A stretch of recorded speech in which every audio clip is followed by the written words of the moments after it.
Bueno, jóvenes, buenas tardes. Eh, Sigo con los problemas del video. No tengo video, pero vamos a realizar la clase con el audio y le acabo de pasar al chat el PPT de la clase del día de hoy. La clase es relativa a la prueba en el proceso laboral. La carga probatoria en el proceso laboral, esto es relativo a la obligación de probar. ¿Quién tiene la obligación de probar en el proceso laboral? Desde el punto de vista del trabajador y desde el empleador. Entonces, este es nuestro tema el día de hoy. Vamos a desarrollarlo.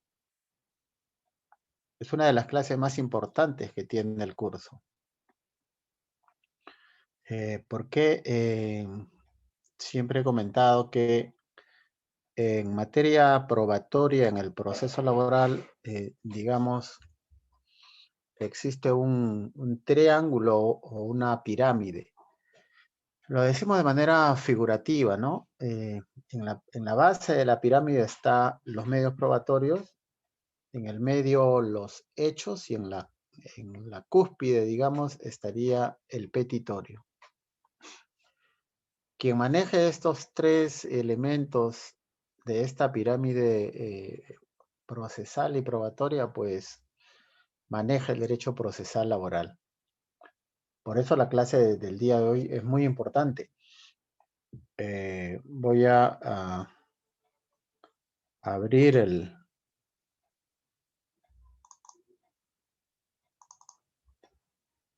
PowerPoint para ir explicándole, ¿no? El tema se llama la carga de la prueba en el proceso laboral. Bien, si nosotros revisamos la Constitución del Estado, no vamos a encontrar el derecho a la prueba como un derecho inscrito, textual o literal. Este derecho, el derecho a la prueba es un derecho implícito, es decir, que está contenido dentro de otro derecho constitucional.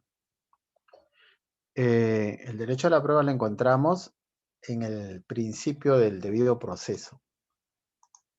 Es decir, el derecho a la prueba es un derecho implícito que está contenido dentro del principio del debido proceso. Y el debido proceso está en el artículo 139, inciso tercero, de la Constitución del Estado. A su vez, el derecho a la prueba es un derecho que tiene otros elementos. Y estos elementos han sido definidos por el Tribunal Constitucional en los siguientes elementos. El derecho a probar o el derecho a la prueba tiene los siguientes elementos. Uno, el derecho a que la parte tenga la posibilidad de ofrecer medios probatorios. Segundo, que se admitan o rechacen estos medios probatorios a través de una resolución motivada. Tercero, que la prueba admitida sea necesariamente actuada. Cuarto, que la prueba actuada necesariamente tiene que ser valorada por el juez en la sentencia. Y quinto, es un principio llamado el derecho a la conservación de la prueba. El derecho a la conservación de la prueba es algo que tiene que ver con el peligro de que la prueba desaparezca. Esto es la intervención de un juez, de un órgano judicial, para evitar que esa prueba desaparezca. Bueno, estos serían los elementos del derecho a la prueba. Estamos hablando la prueba como derecho fundamental, o sea, como derecho constitucional. Este es el enfoque que se le da a la prueba desde el ángulo constitucional. Por lo tanto, desde ese punto de vista, el derecho a la prueba, pues, es un derecho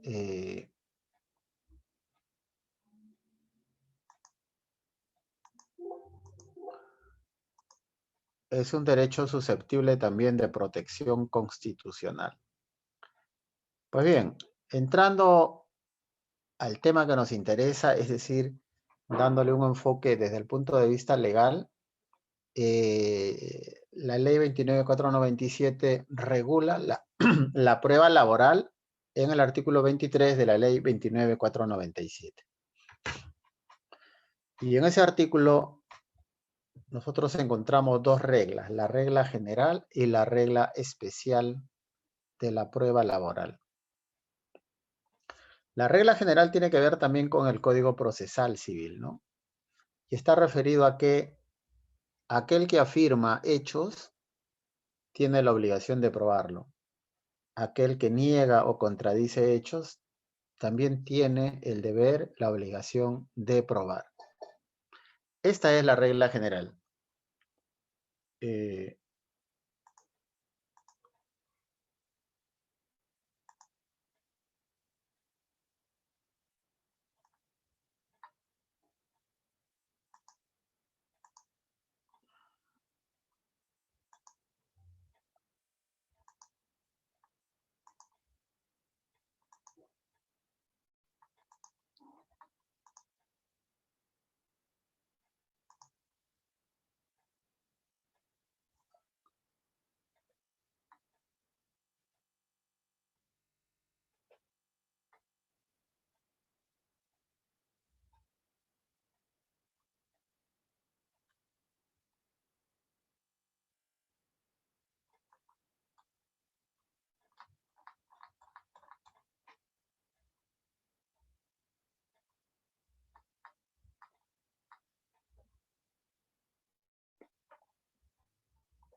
bien, hemos admitido, me parece, a todos los que tengo hasta este momento o tenía en espera. Bueno, continuando. Les decía que en materia probatoria, desde el punto de vista de la ley 29.497, tenemos la regla general y la regla especial. La regla general también es una regla que está recogida en el Código Procesal Civil, y esta regla consiste en lo siguiente. Quien afirma hechos sostiene más o menos lo siguiente. Quien afirma hechos tiene la obligación de probar. Quien niega hechos tiene la obligación de probar. Eh, En tanto que la regla especial, recogida también en el artículo 23 de la ley 29.497, es una regla que igualmente se recoge en otras leyes especiales. Estas reglas especiales son dos, es decir, la carga de la prueba del trabajador y la carga de la prueba del empleador. Hay casos en que el trabajador tiene la obligación de probar. En otros casos, la carga de la prueba recae en el empleador.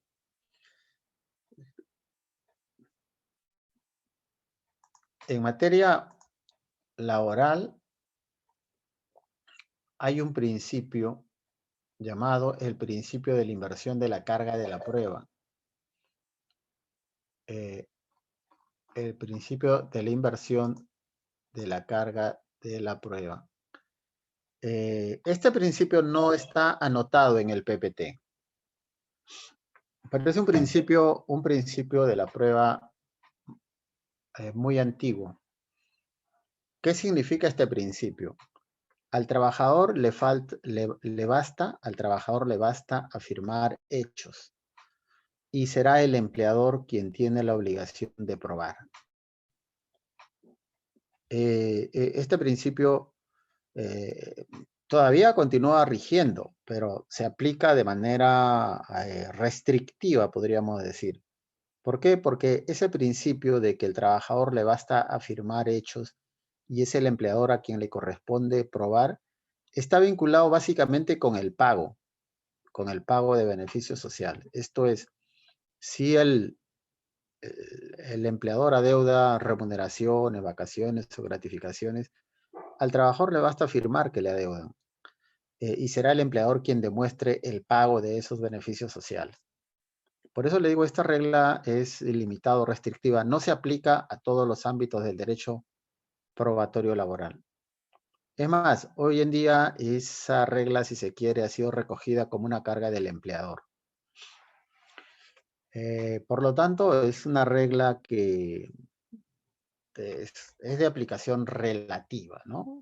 Podríamos decir una regla muy amplia, muy extensa, que en los inicios del derecho laboral tuvo mucha fuerza, pero hoy día ha sido limitado en su aplicación, particularmente con la dación de la ley 29.497, en la que ya se ha distribuido la carga de probar entre carga probatoria del trabajador y carga probatoria del empleador, como veremos a continuación.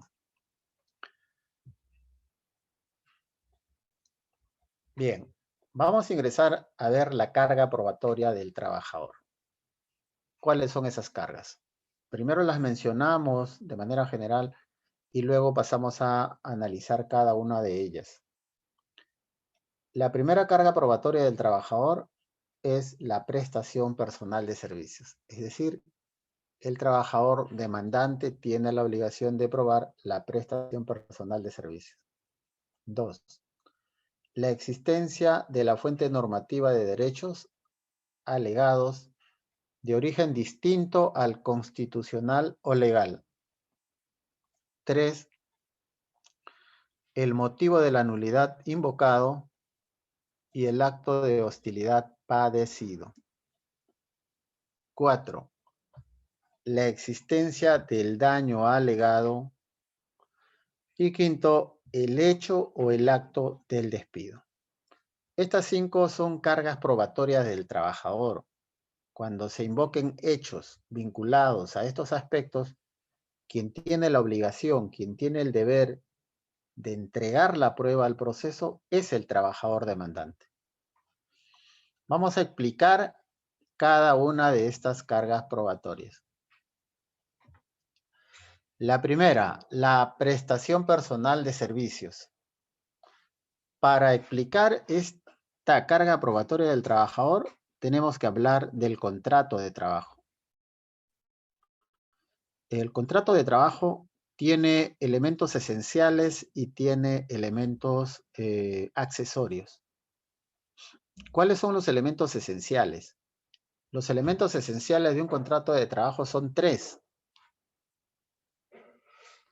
Prestación personal de servicios, remuneración periódica y subordinación. Repito, el contrato de trabajo tiene 3 elementos esenciales: prestación personal de servicios, remuneración periódica y subordinación o dependencia. El primero de ellos está referido a la prestación de servicios que da una persona humana. A eso se refiere. La remuneración periódica, pues, es el sueldo, el salario que se paga periódicamente, sea semanal, quincenal o mensual. Y la subordinación o dependencia viene a ser el trabajo sujeto a una dirección, a un control e incluso a una sanción en caso de incumplimiento. Eso es el elemento de la subordinación. Entonces, nosotros advertimos acá que la primera carga probatoria está referida solo a un elemento del contrato de trabajo. Es decir, cuando se presente una demanda tendrá que demostrarse que el trabajador demandante ha prestado servicios personales al trabajador. Incluso en doctrina suele llamarse servicios de naturaleza personal o servicios de carácter intuito personae, se dice, ¿no? Intuito personae. ¿A qué se refiere? Al trabajo que presta una persona humana. Hoy, más que antes, esta distinción se hace necesaria. ¿Por qué? Porque estamos entrando en tiempos ya en que la tecnología ingresa o ha ingresado ya con mucha fuerza en algunos lugares del mundo, ¿no? Particularmente Estados Unidos y Japón, donde decenas y hasta cientos de trabajadores vienen siendo reemplazados por robots. Caso de Japón, los robots ya están reemplazando a la persona humana en el trabajo de hoteles, en el trabajo de restaurantes. Igual en Estados Unidos y seguramente en algunos otros lugares del mundo. Por lo tanto, el trabajo de un robot no es un trabajo personal, es el trabajo de una máquina. Lo que acá, en materia de la carga probatoria del trabajador, pues exige que el trabajo sea prestado por una persona humana y, digamos, es la primera carga probatoria que tiene que aportar el trabajador. Bien, a partir de este conocimiento, nosotros, con relación a esta carga probatoria, la ley aplica una presunción. Esta presunción se llama presunción de laboralidad. Y en materia de presunción, nosotros sabemos que hay dos presunciones. Hay presunción legal y hay presunción de hecho. Entonces, esta presunción de laboralidad contemplada en el artículo 23 de la ley 29.4197 es una presunción de hecho. Y es importante anotarlo, porque tiene relación con la prestación personal de servicio. ¿Qué nos dice esta regla de presunción? Si el trabajador acredita la prestación personal de servicios, se presume que existe un contrato de trabajo a plazo indeterminado, salvo prueba en contrario. De acuerdo con esta regla de presunción, al trabajador le bastará presentar las pruebas de la prestación personal de servicios y el juez aplicará la presunción para determinar que existe un contrato de trabajo a plazo indeterminado. Pero esa misma regla dice salvo, excepto prueba en contrario. ¿Qué quiere decir? El trabajador aporta y prueba la prestación personal de servicios y será el empleador, esto es la contraparte, la contraria, la que deberá demostrar que no hay pues un contrato de trabajo, sino lo que existe es un contrato de locación de servicios, es un contrato donde hay autonomía, hay independencia, incluso el trabajo se presta con ayuda de terceros. Esa carga probatoria, o sea, demostrar lo contrario, le corresponde al empleador. A eso se refiere la presunción de laboralidad. Sin embargo, esta regla ha sido relativizada por la Corte Suprema. ¿De qué manera ha sido relativizada por la Corte Suprema?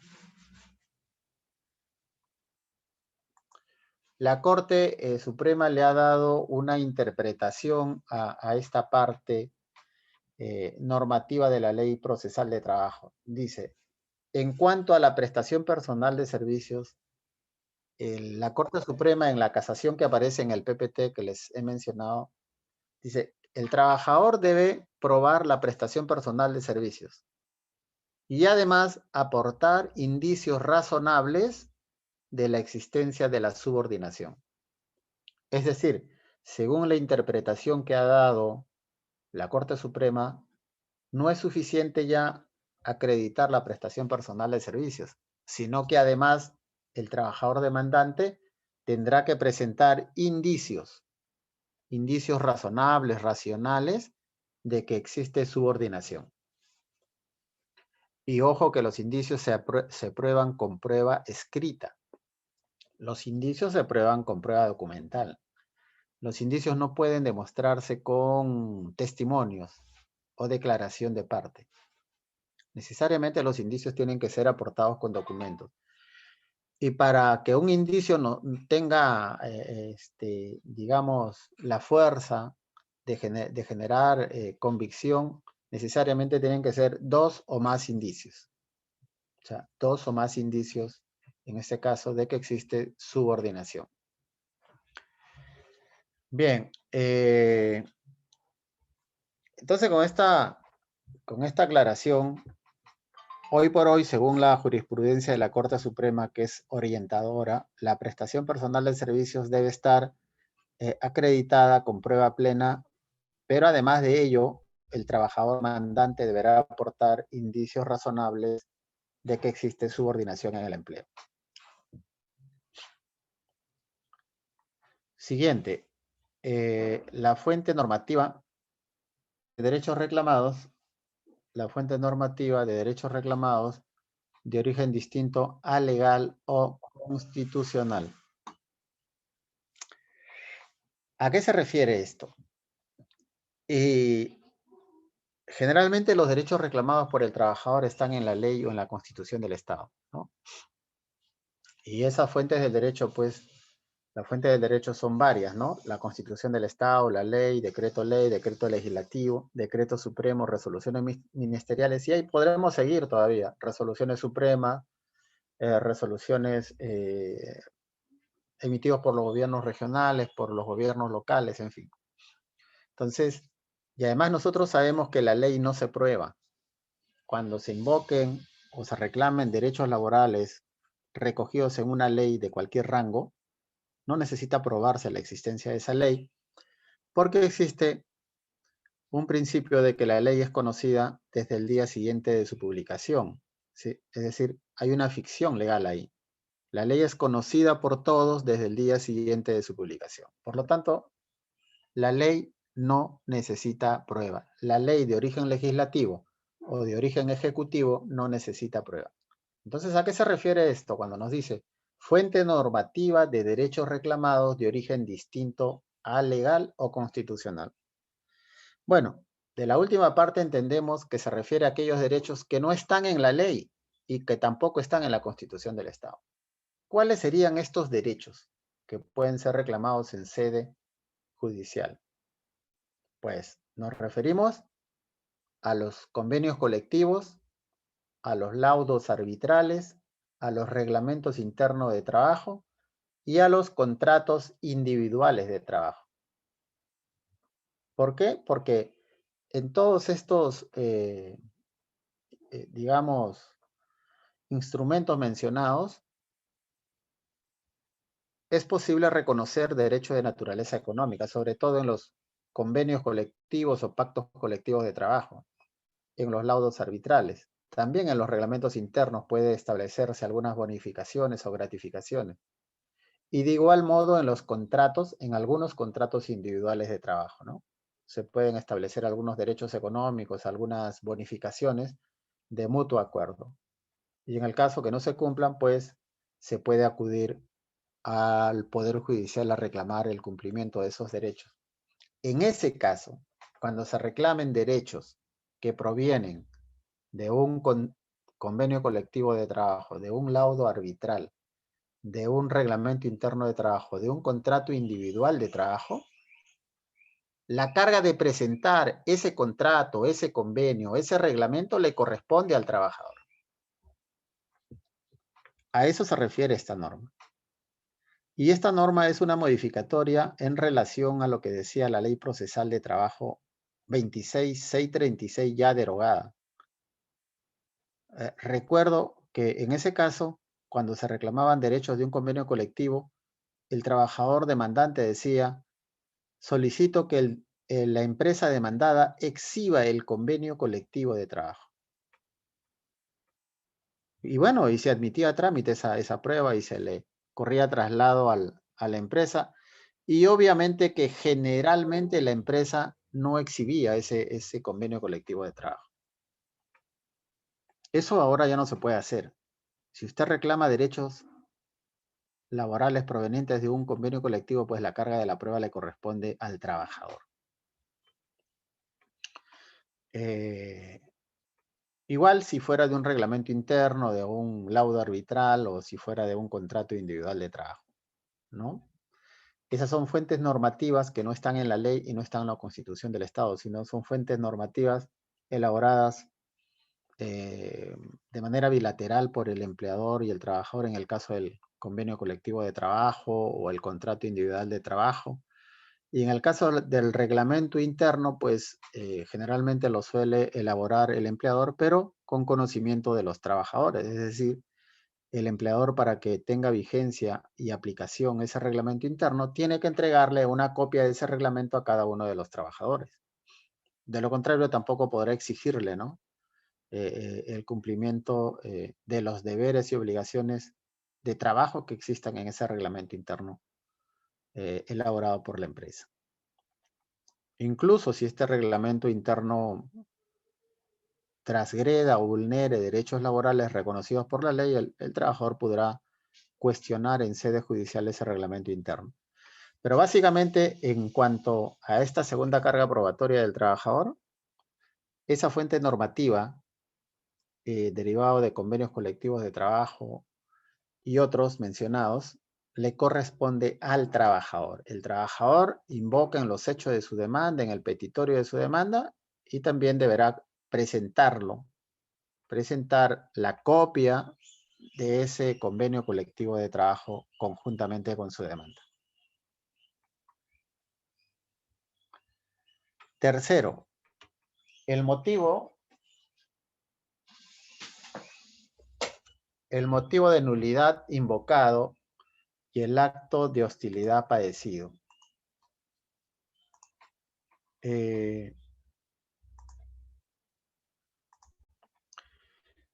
Esta tercera carga probatoria del trabajador en realidad tiene dos partes. Si ustedes revisan ahí el PPT, dice primero el motivo de nulidad invocado.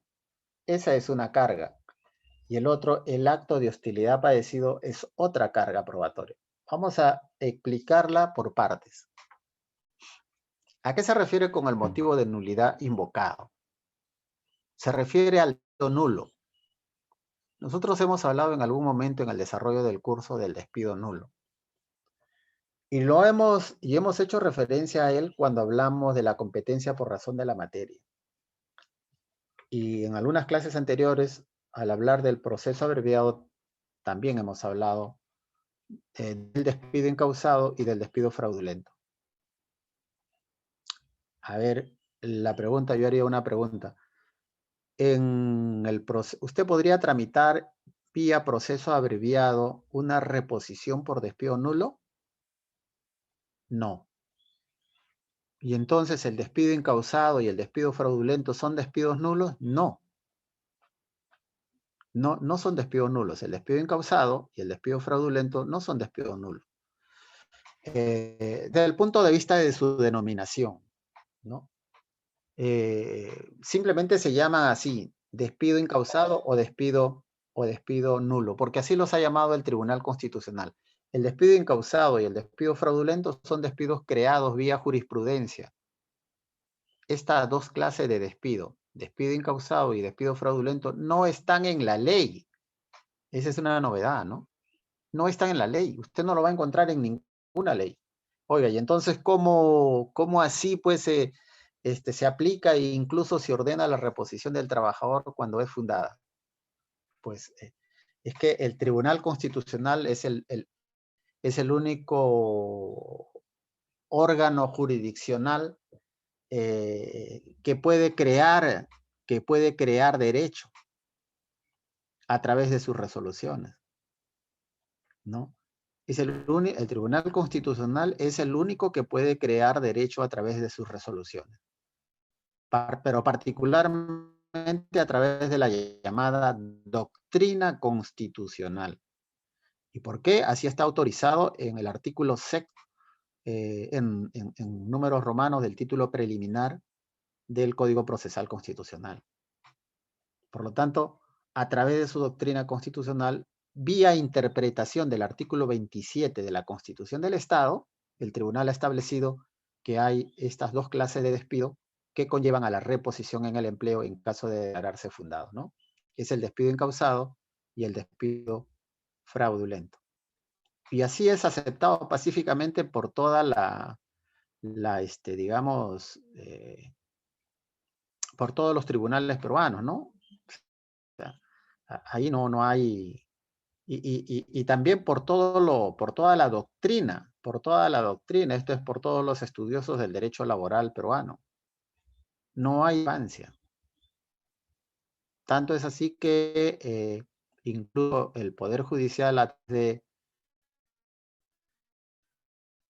un pleno jurisdiccional, que también es la interpretación que realiza la Corte Suprema, ha recogido este criterio del Tribunal Constitucional y lo ha incorporado también como una regla obligatorio, de carácter obligatorio para los jueces y tribunales en materia laboral. Entonces, estoy explicando esto para diferenciar. Cuando hablamos de despido nulo, nos referimos a la nulidad de un despido y la consiguiente reposición regulada por ley. Incluso en el PPT, ustedes advierten, el despido nulo está regulado en el artículo 29 del Decreto Supremo 0, ya es despido incausado. Tengo problemas con el internet. Si me escuchan, por favor, me confirman que me están escuchando. Doctor, ¿podría repetir lo último que dijo el artículo? Es que no se lo escucho bien. Está en el PPT. Yo les he pasado el PPT por el chat. Sí, tengo problemas con internet casualmente y no la estoy escuchando bien también. La estoy escuchando entrecortado. Por eso yo quisiera saber si ustedes me escuchan claro o está entrecortado. Se le entrecorta en momentos, doctor. Ya, sí, hay problemas con el internet. Ya, en todo caso me van avisando. Hay problemas con el internet. Está inestable por esta zona. Hay un aviso que normalmente no sale. Me ha salido un aviso de que el internet está inestable por esta zona. Por lo tanto, se van ayudando ustedes con el PPT que les he pasado por el chat.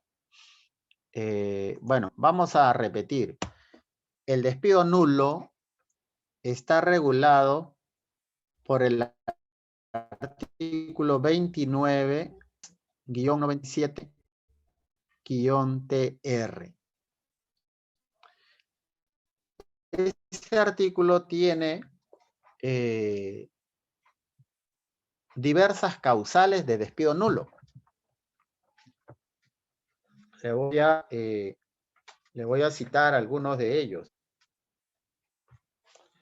Por ejemplo, es nulo el despido por afiliarse a un sindicato o por participar en las actividades del sindicato.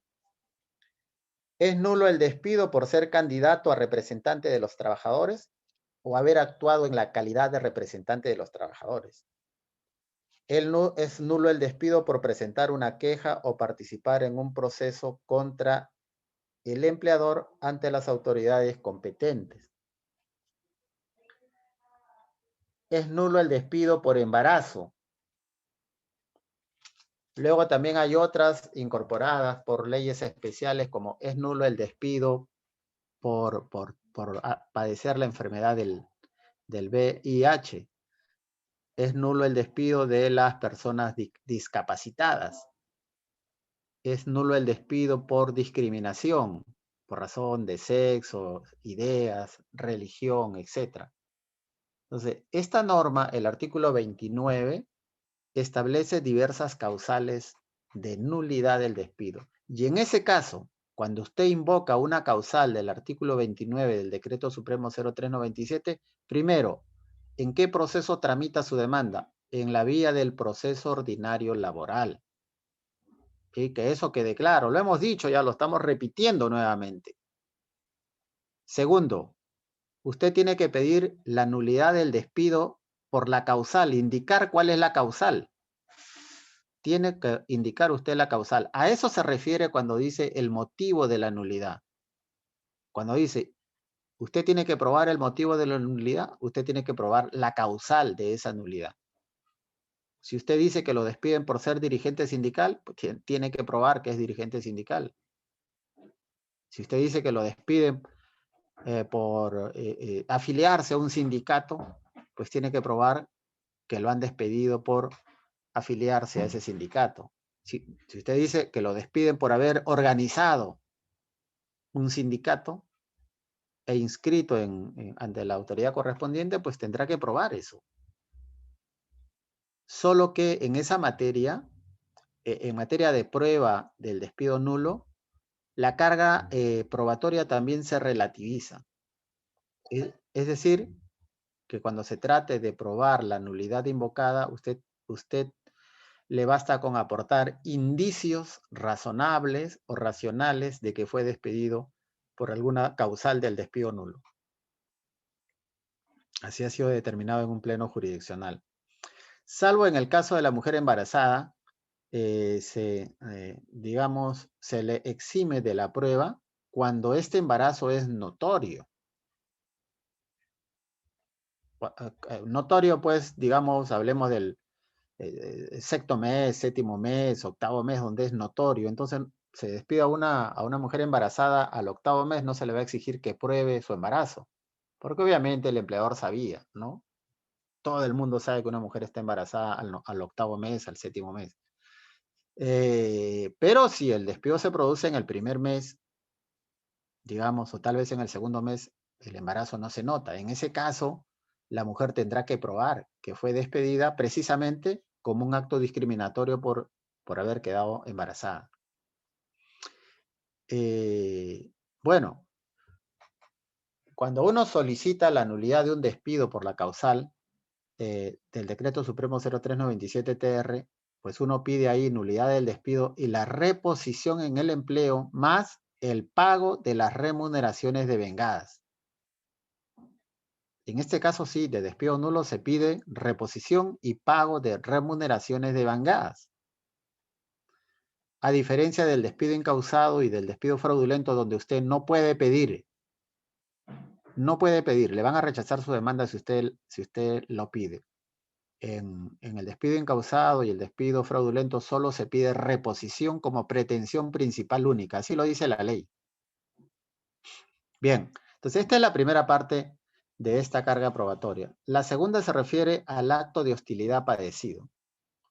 Los actos de hostilidad igualmente están regulados en el Decreto Supremo 0397-TR, en el artículo 30. Ahí encontramos las diversas formas que el empleador hostiliza al trabajador. Actos de hostilidad son aquellos actos de represalia que realiza el empleador o su representante con el ánimo de fastidiar, de aburrir al trabajador, buscando que éste voluntariamente renuncie al empleo. Obviamente que frente a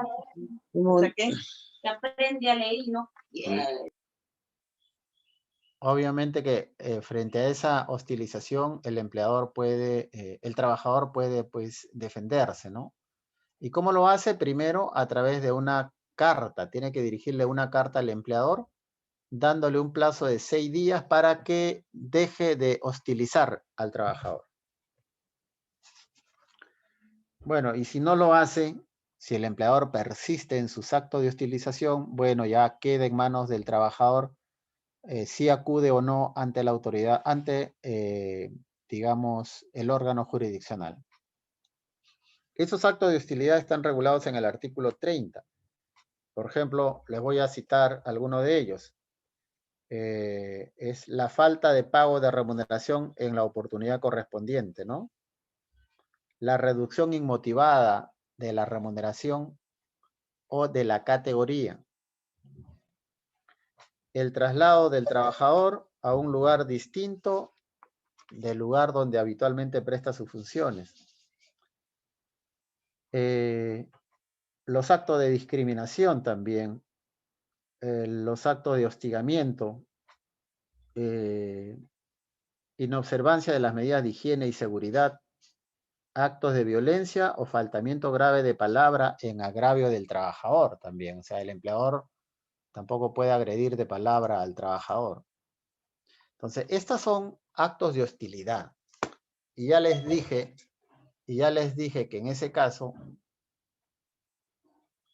en el caso que ocurran actos de hostilidad, bueno, hay que requerir por escrito al empleador, cursándole una carta a efectos de que deje sin efecto la hostilización. De lo contrario, se acudirá ante el órgano jurisdiccional. Pues bien, estos serían los actos de hostilidad. Si el trabajador acude al órgano judicial reclamando, por ejemplo, la reducción inmotivada de remuneraciones, pues tendrá que demostrar, ¿no?, ese acto de hostilidad, esa rebaja inmotivada de remuneración. ¿Y cómo? Tendrá que acompañar la boleta de pago donde tiene el sueldo completo y luego la otra boleta donde ya le han reducido sus remuneraciones.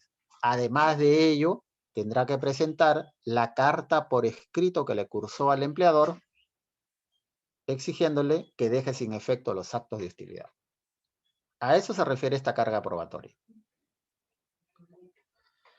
Bien, si quedó claro esto, si no hay preguntas, pasamos al siguiente. La existencia del Doctor. daño... Sí, lo escucho. Sí, bien con con lo mencionado con el tema, pero como estudiante de universidad, más que nada de universidad estatal, que también incluye a las privadas, que nos toca analizar más defender más al trabajador en este caso. Yo veo que en los artículos mencionados le ponen más trabas al trabajador para su defensa, incluso a la vida, porque todavía tiene que ser notorio, ¿no? Que se note, ¿no? 8 meses, 9 meses, para que así asumir o ¿no? Tener sus derechos, cuando eso simplemente hoy con la tecnología y con los avances científicos, pues no es necesario 8 meses. Es decir, ahí veo un alejamiento a la persona, tanto en el tema de la vida y en sus derechos laborales, frente a una globalización en nuestras normas. Noto que son normas que están desfasadas, o no sé, doctor, es mi punto de vista. Sí, es interesante su opinión. Obviamente que el derecho es opinable y es materia, pues, de análisis y de crítica, ¿no? Es cierto, es cierto. Lo que sucede es lo siguiente.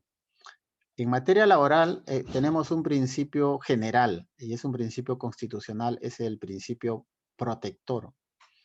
Pero el principio protector no puede aplicarse de manera subjetiva. Esto es simplemente porque tenemos un principio protector del trabajador.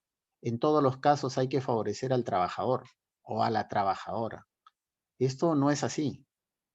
El principio protector tiene reglas y por lo tanto la protección del trabajador tiene que hacerse vía aplicación de esos principios.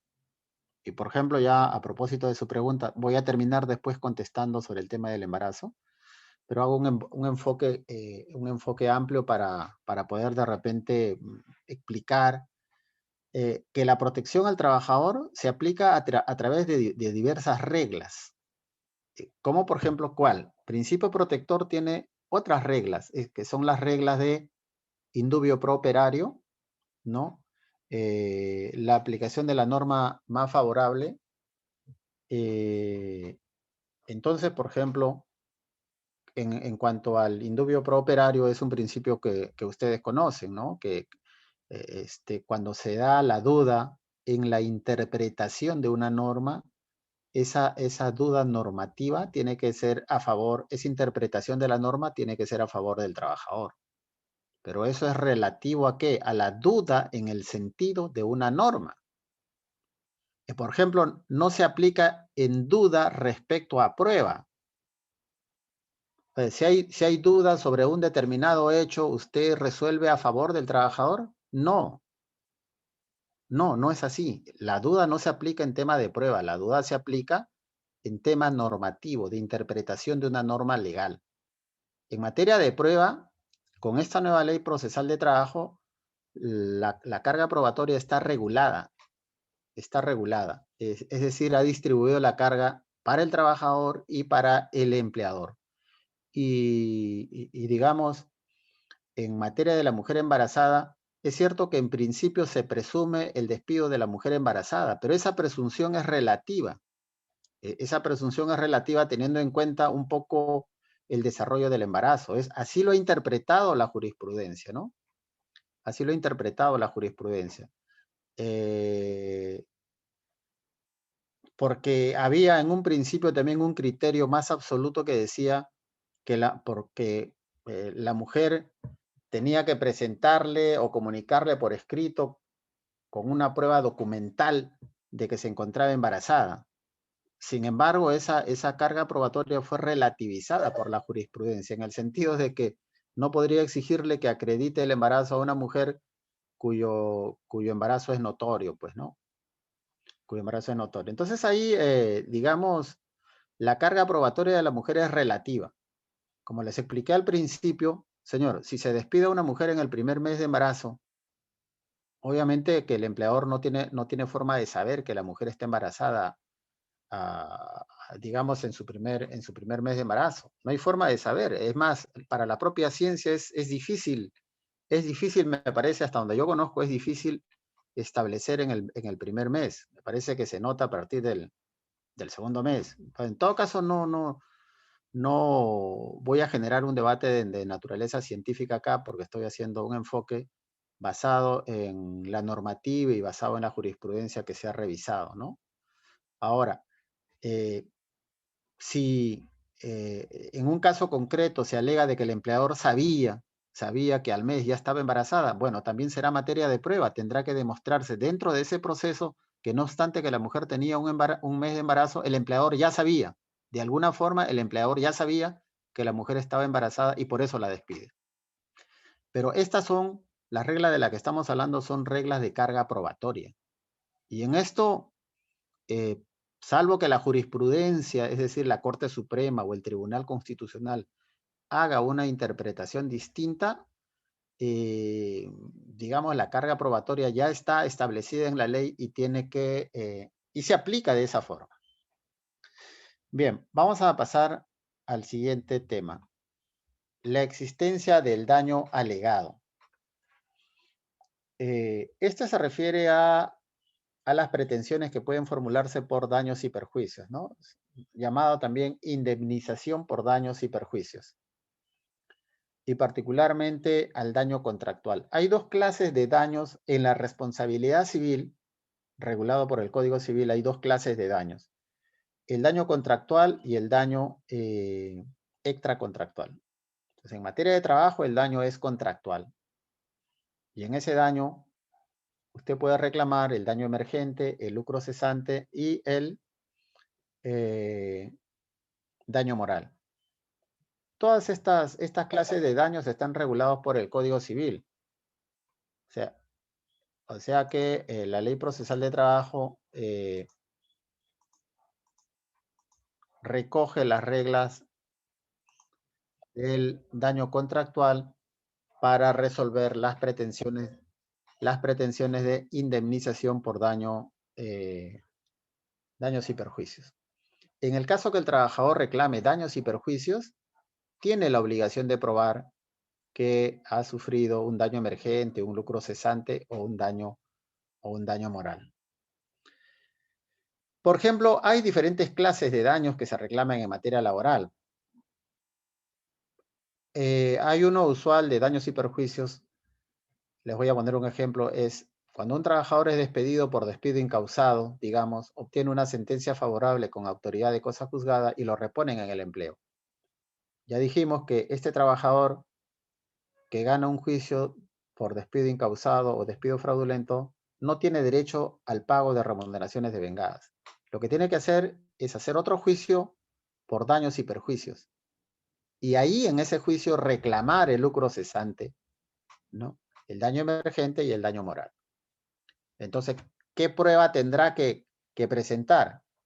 Pues tendrá que presentar la copia certificada de la sentencia que declaran fundada su demanda de despido incausado o despido fraudulento y ordenan su reposición. Tendrá que presentar copia de esa sentencia. Tendrá que presentar copia del acta de reposición, el acta que elabore el juez, el secretario al momento de reponerlo en el empleo. Y tendrá que presentar cualquier otra documentación para poder reclamar su lucro cesante. Y como lucro cesante, ¿qué va a reclamar? Justamente las remuneraciones devengadas. Ojo que en el daño, en el lucro cesante no se reclama el 100%. Le van a dar una cantidad aproximada al sueldo que percibía. pero no le van a pagar el 100%. ¿Por qué? Porque el 100% se paga cuando cuando usted presta trabajo efectivo. Entonces uno puede decir, sí, pues yo no tenía la culpa, fui despedido ilegalmente, y ya el juez dijo que el despido es incausado, que el despido es fraudulento. Sí, cierto, pero eso vale para un despido nulo. En el despido nulo le pagan a usted el 100% de sus remuneraciones de vengadas y todo otro beneficio que le corresponda, vacaciones, gratificaciones, CTS, aumentos que puedan haberse dado por ley o por convenio colectivo. Eso en el despido nulo. Pero si usted fue al despido incausado, reclama como daños y perjuicios, pero como daños y perjuicios le dan una aproximación. El sueldo que usted ganaba se toma como referencia.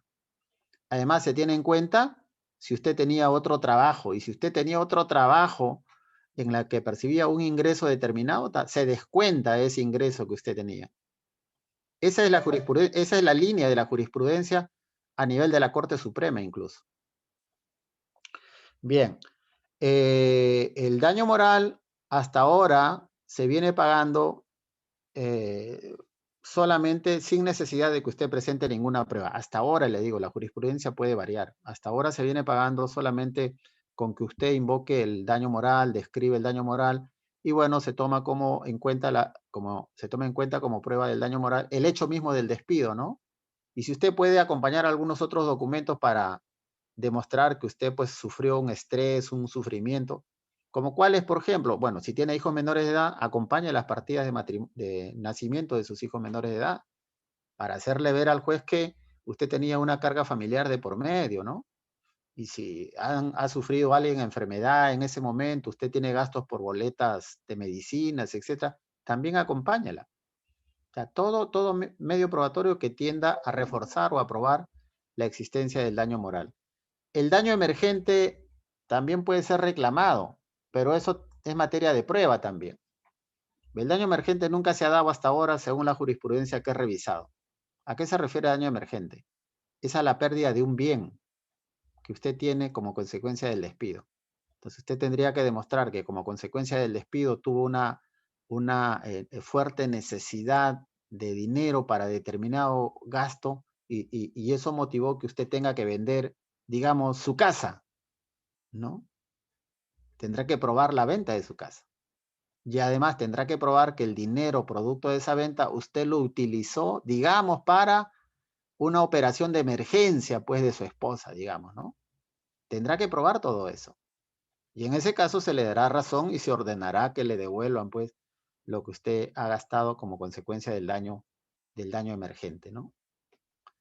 Hay otros casos, yo he visto un caso en el que se despidió a un vocal supremo, y este vocal supremo tenía hijos estudiando en universidades muy caras de Lima, y como consecuencia del despido tuvo que vender una casa para pagar las pensiones de estudio en estas universidades privadas, ¿no? Entonces, eso también se puede amparar, ¿no? Prueba la venta de la casa, prueba que con ese dinero pagó las pensiones de sus hijos durante todo el tiempo que estuvo despedido. Pero bueno, es materia de prueba. Solo les hago referencia a esto de cómo, si usted reclama daños y perjuicios, que son daño emergente, lucro cesante y daño moral, el trabajador tiene la obligación de probarlo. No basta con invocar que fue despedido y que obtuvo una sentencia que lo repuso en el empleo. No, además tendrá que probar la naturaleza y la cantidad del lucro cesante o del daño emergente. Bien, el hecho o el acto del despido. Esta carga probatoria, como lo vemos en el PPT, se deriva del Decreto Supremo 0397-TR. Es decir, no está en la Ley Procesal de Trabajo. Cuando pusimos ahí regla especial, carga que está en el artículo 23 de la Ley 29.497, y otras leyes le pusimos. Es decir, hay otras leyes laborales que también establecen determinadas cargas probatorias. Y esta carga probatoria está regulada en el Decreto Supremo 0397-TR. En realidad es uno solo, hecho o acto del despido, pero se refiere a la forma. Un trabajador puede ser despedido de hecho, o llamado también despido de facto. ¿Qué es? ¿Cómo es un despido de hecho? El trabajador va a laborar y el vigilante no lo deja ingresar. En los hechos está despedido, pero no le han cursado ninguna comunicación. Otro caso del despido de hecho. El empleado va a trabajar, ingresa normal, pero no encuentra su tarjeta. Han retirado su tarjeta y no puede marcar en el reloj su ingreso al trabajo. Hace las averiguaciones y le dicen, bueno, no sé, o le dirán, bueno, ha sido por orden superior. Ese es un despido de hecho. Es decir, o llega y no hay cuaderno para firmar. Pregunta, averigua, le dice que hay orden de que ya no puede firmar. Es un despido de hecho. Y el otro, el acto del despido. ¿A qué se refiere? El acto del despido se refiere a cuando le dan una comunicación al trabajador, sea una carta de despido, una carta simple o un oficio comunicándole que su contrato ya venció. El acto del despido se refiere cuando hay una comunicación escrita. Bien, en cualquiera de estos dos casos, sea que se trate del hecho o del acto del despido, ¿cómo se prueba el despido? ¿Qué debe hacer el trabajador? Bueno, hay dos formas de constatar el despido. Uno, acudiendo a la Policía Nacional del Perú. Por ley, la Policía Nacional del Perú está obligado a recibir la denuncia de un despido y a verificar de inmediato, a constatar de inmediato. Entonces, hecha la denuncia, la Policía Nacional se apersona al centro de trabajo, se entrevista con el jefe, el gerente, el vigilante, para que le den información por qué lo han despedido. Y levanta una, digamos, una constancia policial. Y copia de eso se le entrega al trabajador. En cuanto a la otra forma es acudir ante la autoridad de trabajo, te va a tener que llenar un formato ahí, presentarlo por mesa de partes y luego le van a comunicar a los 2 o 3 días, le van a comunicar día y hora en que se va a realizar la constatación. Y usted tiene que estar presente, se va a entrevistar igual con el jefe, el gerente, el vigilante, se va a levantar un acta y copia de esa acta se la van a entregar a usted. Entonces, si usted reclama despido arbitrario, despido incausado, despido fraudulento, o si reclama cualquiera de las formas del despido nulo, usted tiene que probar el hecho o el acto del despido. O sea, tendrá que presentar copia de la constancia policial o copia del acta de verificación de la autoridad administrativa de trabajo. A eso se refiere esta parte de la carga probatoria que recae en el trabajador. Bien, ¿alguna pregunta hasta acá? Vamos a pasar a la carga probatoria del empleador.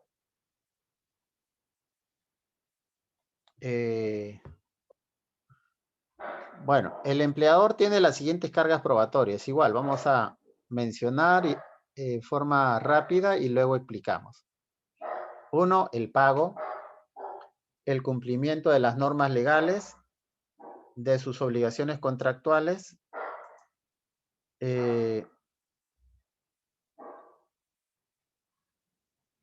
la extinción o inexigibilidad, la existencia de un motivo razonable distinto al hecho lesivo alegado y el estado del vínculo laboral y la causa del despido.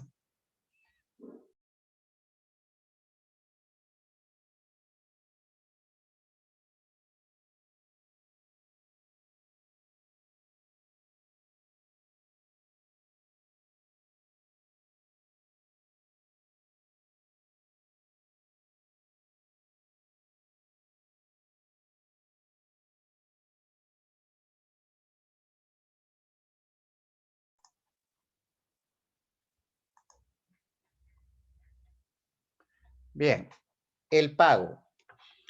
El pago de las remuneraciones o de cualquier otro beneficio económico tiene que hacerse a través de una boleta de pago, con firma original del trabajador. Si se hace con otro documento, igual tiene que tener la firma original del trabajador. Incluso, ahora que ya tenemos planilla electrónica, incluso boleta de pago electrónica, si fuera una boleta electrónica, también tendría que tener la firma digital del trabajador.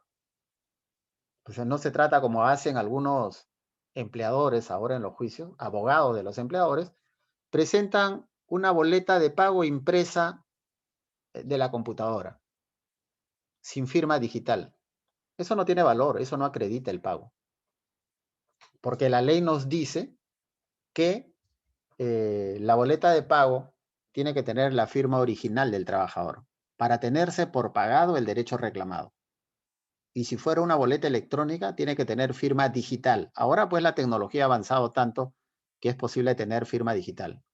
Tanto es así, por ejemplo, para ponerle un ejemplo nada más, las sentencias hoy en día u otras resoluciones que piden los jueces tienen firma digital. Ya no utilizamos firma original, salvo por ahí uno que otro juez todavía sigue firmando, haciendo firma original, ¿no? Ahora se utiliza sentencias y resoluciones, tienen firma digital y son válidas. La tecnología ha desarrollado tal que certifica que esa firma es auténtica.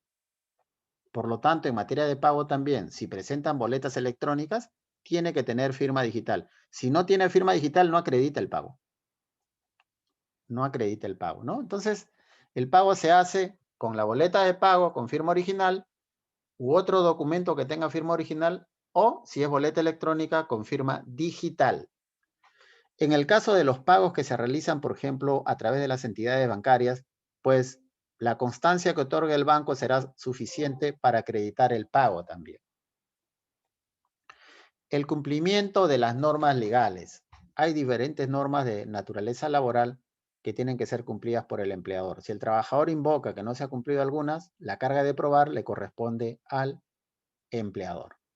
Por ejemplo, una de ellas es la obligación del empleador de inscribir en el libro de planillas al trabajador dentro de las primeras 48 horas, me parece. Esa carga es del empleador, por lo tanto tendrá que probar que sí lo ha inscrito en el libro de planillas. También es obligación del empleador entregarle boleta de pago. Igual tendrá que probar, si se reclama aquello, tendrá que probar que le ha entregado su boleta de pago. Y hay diversas, digamos, obligaciones legales del empleador. Cumplimiento de obligaciones contractuales. Esto se refiere a obligaciones que están en el contrato de trabajo. Si el trabajador reclama que el empleador no cumple con las obligaciones pactadas en el contrato de trabajo, pues al empleador le corresponde demostrar que sí está cumpliendo con esas obligaciones del contrato. Evidentemente tendrá, según cada contrato, hay que ver en cada contrato qué es lo que se está incumpliendo.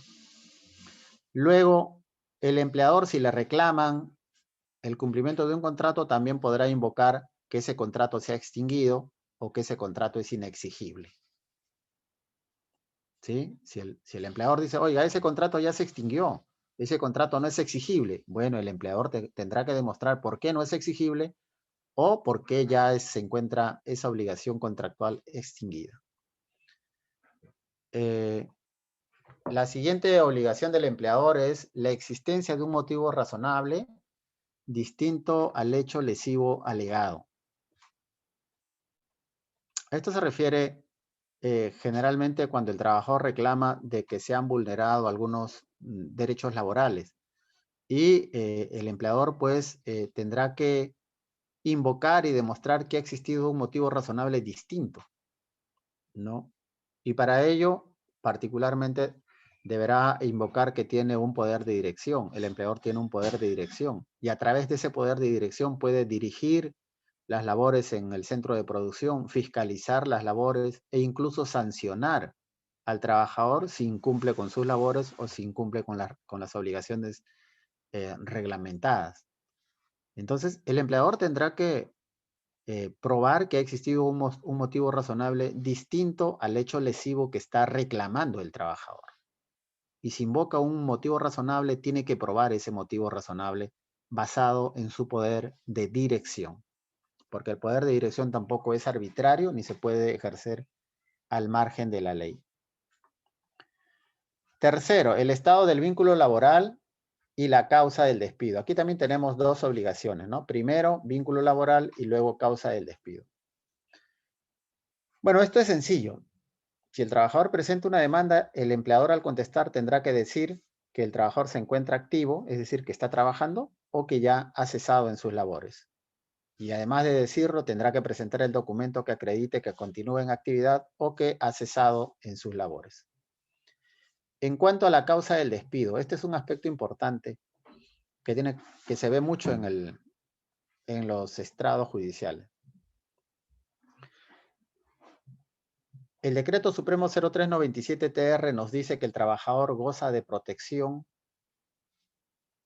contra el despido a partir del tercer mes, es decir, a partir de los 90 días. Pero la estabilidad que goza el trabajador no es una estabilidad absoluta, es una estabilidad relativa. ¿Por qué? Porque la propia ley ha previsto que el empleador puede despedir al trabajador por la comisión de una falta grave. Falta grave que está regulada en el mismo Decreto Supremo 0397-TR. A eso se refiere cuando habla la causa del despido. Si el empleador ha despedido a un trabajador, tiene que probar cuál es la causa de ese despido. Y obviamente tendrá que probar que es por la comisión de una falta grave. ¿No? Hay diversas faltas graves ahí reguladas en la ley. Por ejemplo, puede ser despedido por ingresar en estado de ebriedad al centro de trabajo.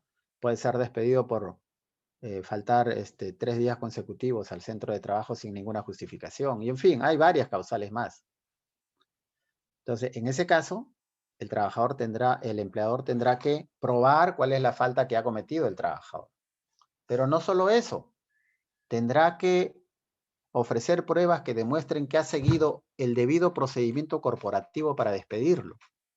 ¿Y cuál es el debido procedimiento corporativo en materia del derecho privado? Es primero, frente a una falta grave, cursarle una carta de preaviso, dándole 6 días al trabajador para que haga su descargo, para que haga su defensa. Segundo, vencidos los 6 días, si al empleador no le convence el descargo realizado, deberá cursarle la carta del despido indicándole la falta cometida, la norma legal en que se basa esa falta grave cometida y señalando el último día de trabajo. Este es el debido procedimiento corporativo.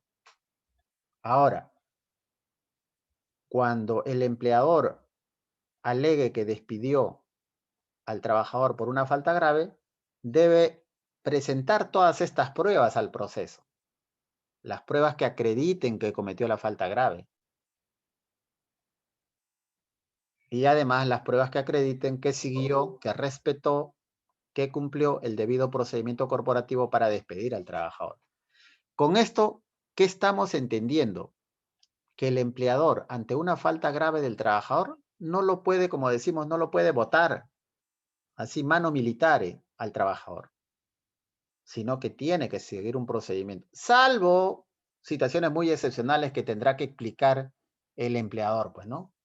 Salvo casos muy excepcionales en la que no se tenga por qué observar este debido procedimiento, ¿no? Pero en general, estas son las pruebas que tiene que presentar el empleador. ¿Cuál es la oportunidad probatoria? Es decir, ¿en qué momento se ofrecen las pruebas? Las pruebas se ofrecen únicamente en la demanda y en la contestación de la demanda. La ley nos dice, las pruebas se ofrecen en los actos postulatorios. ¿Y cuáles son los actos postulatorios? La demanda y la contestación. O sea, los actos postulatorios son la demanda y la contestación. Todas sus pruebas hasta esa fecha tienen que ser presentadas con la demanda o con la contestación. Las pruebas que usted generadas hasta esta fecha, que las presente con posterioridad, no se van a admitir. Por eso la ley nos dice únicamente. Además de esto, ¿en qué otro momento se pueden presentar las pruebas? Bueno, depende del acto. Por ejemplo, yo ya les dije en clases anteriores, si usted presenta una excepción procesal, la prueba se presenta cuando usted está oralizando su excepción procesal o cuando usted contesta la excepción procesal. Si usted presenta una cuestión probatoria, bueno, allí presenta usted su prueba o cuando absuelve la cuestión probatoria. Pero en materia de demanda y contestación, bueno, en estos actos se presentan las pruebas. Luego, ¿se pueden ofrecer pruebas en otro momento? Sí. La ley nos dice excepcionalmente, hasta antes de la admisión de las pruebas, se pueden presentar pruebas. Entonces, ¿cuál es ese momento antes de la admisión de las pruebas? Hay un momento que se llama de actuación probatoria. En ese momento usted puede presentar sus pruebas antes que se admitan y actúen las pruebas. ¿Y qué tipo de pruebas se puede presentar? La norma nos dice única y exclusivamente. Uno, que se refieran a hechos nuevos, y dos, que sean conocidos y obtenidos con posterioridad. ¿A qué se refiere esto?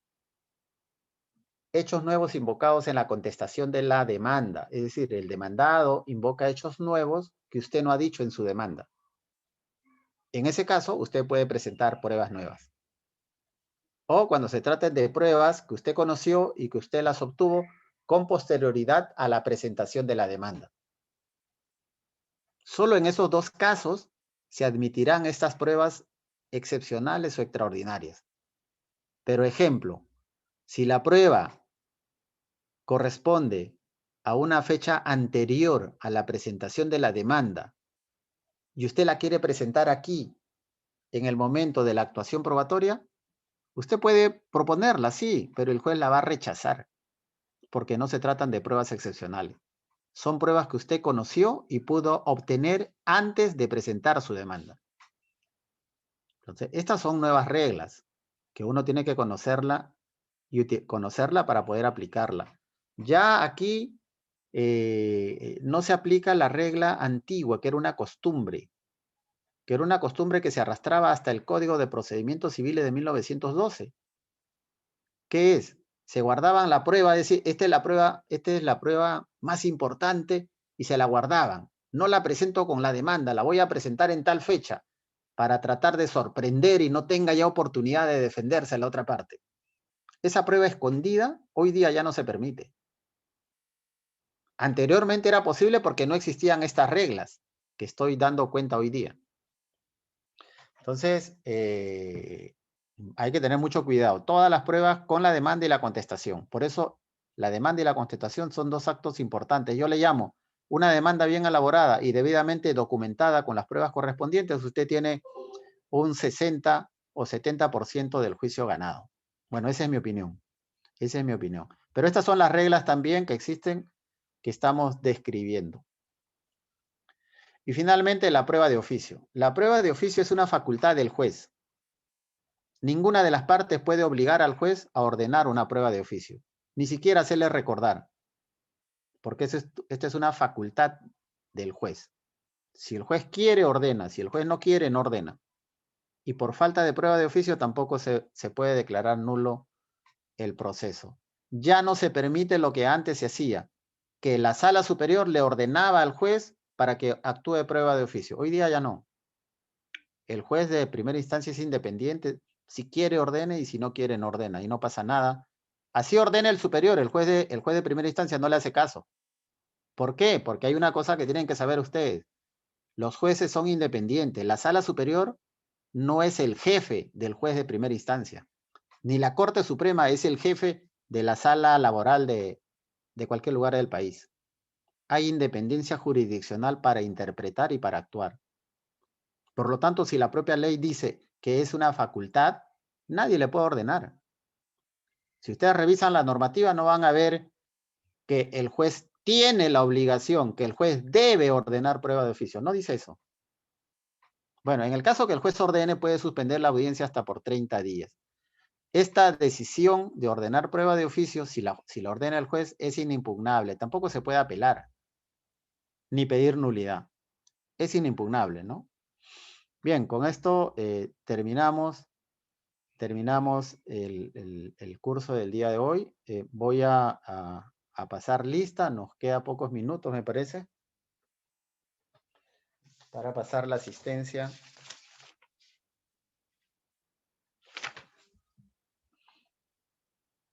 Sí, en efecto, es así.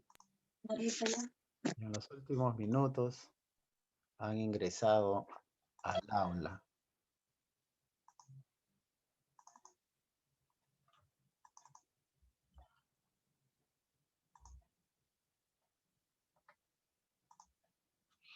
Bien, Acosta Pineda, Máximo.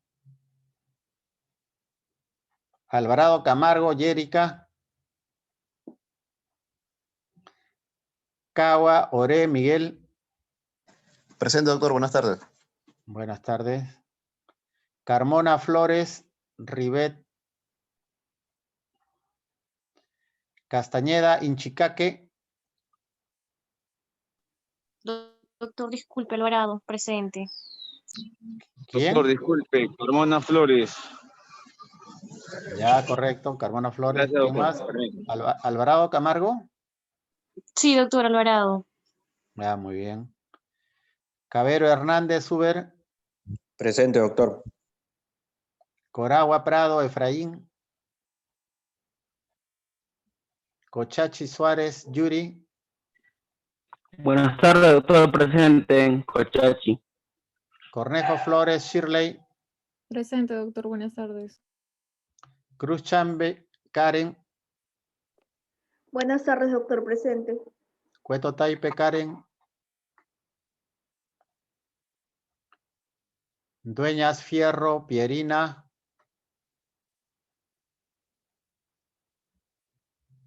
Espino Hostia, Lisbeth. Falcón Guerra, Carlos. Flores Rojas. Raúl. Presente, doctor. Ya, muy bien. Galvez Arquiñiva, Edwin. Presente, doctor. Buenas tardes. Buenas tardes. Doctor, García. Falcón Guerra, disculpe usted, Falcón Guerra, buenas tardes, sino que se había movido el aparato. Ya, señor, muy bien. Buenas tardes. Buenas tardes. García Falcón Guerra, Rivas. buenas- Presente, doctor. Buenas tardes. Bien. Geldres Caña. Presente, doctor. Buenas tardes. González Asensio. Presente, doctor. Cuevara Fuentes. Gutiérrez Tito. Presente, doctor, presente, Guevara Fuentes. Ya, Gutiérrez Tito. Herencia Bendezú Ciro. Buenas tardes, doctor. Presente. Hernández Bendezú Jorge. Presente, doctor, buenas tardes. Hernández Tiyahuanca Víctor. Guamán Palomino Carlos. Doctor, presente, Ernesto Yabanca. Ya. Jiménez Espinosa Viviana. Presente, doctor. Buenas tardes. Lucero Altamirano Fabio. Buenas tardes, presente, doctor. Macotela Paco Juana. Presente, doctor. Buenas tardes. Malqui Gómez Denis. Presente, doctor. Buenas tardes. Mamani Tipo Rogelio. Presente, doctor. Marzano Rojas Rolando. Presente, doctor, buenas tardes. Morales Miranda Miguel. Morales Garavito Jaime. Presente, doctor. Buenas tardes. Morón Maguiño Carlos. Presente, doctor. Buenas tardes. Olivera Ramírez. Presente, doctor. Buenas tardes. Oreferia Rudy. Ormeño Gutiérrez Claudia. Buenas tardes, presente. Pariona Quispe. Fiorella. Presente. Buenas tardes. Peceros Ramos Eric. Peralta Bernabola Yadira. Buenas tardes, doctor. Presente. Uría Janto Catherine. Buenas tardes, doctor, presente. Quispe Torres Teobaldo. Presente, doctor. Quispe Torres, Teobaldo, tardes. Quispe Seiritupac Omar. Quispe Torres, Teobaldo. Correcto, señor, correcto. Quispe Torres, Quispe Zairitupac. Ramos Torres, Fran. Presente, doctor. Ramos Torres. Rojas Flores, Irma. Presente, doctor. Rojas Remolino, Jesús. Sánchez Mucha, Giancarlo. Presente, doctor. Sánchez Mucha. Santiago Andrés, Rita. ¿Me escuchó, doctor? Sánchez Mucha. Sí, señor, lo he escuchado. Ya, Soriano presente. Salcedo, Soriano Salcedo. Presente, doctor. Buenas tardes. Suine Ivonne, Shirley. Presente, doctor. Buenas tardes. Vera Núñez, Edison.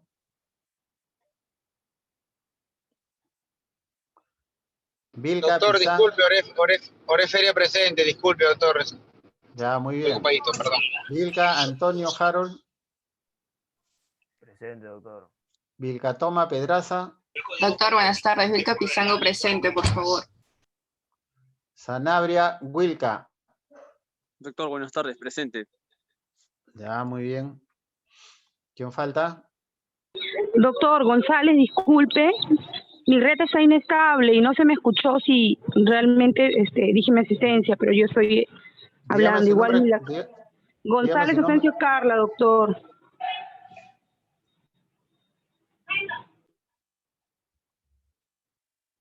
Ya, correcto. González Asensio. ¿Quién más? Doctor, buenas tardes. Gutiérrez Tito, por favor. ¿Gutiérrez qué? Gutiérrez Tito. Gutiérrez Tito. Sí, Wendy. Ya, correcto. Ok, doctor, gracias. Bien, esto sería todo, señores. Mañana nos vemos en la práctica sobre este mismo tema. Vamos a hacer de repente un repaso sobre la parte de los medios probatorios. La práctica va a consistir en ofrecer medios probatorios en una demanda. Solo la parte de ofrecer medios probatorios en una demanda, tanto de la parte demandante como demandada. Y seguramente queremos algún repaso en algún otro tema que ustedes lo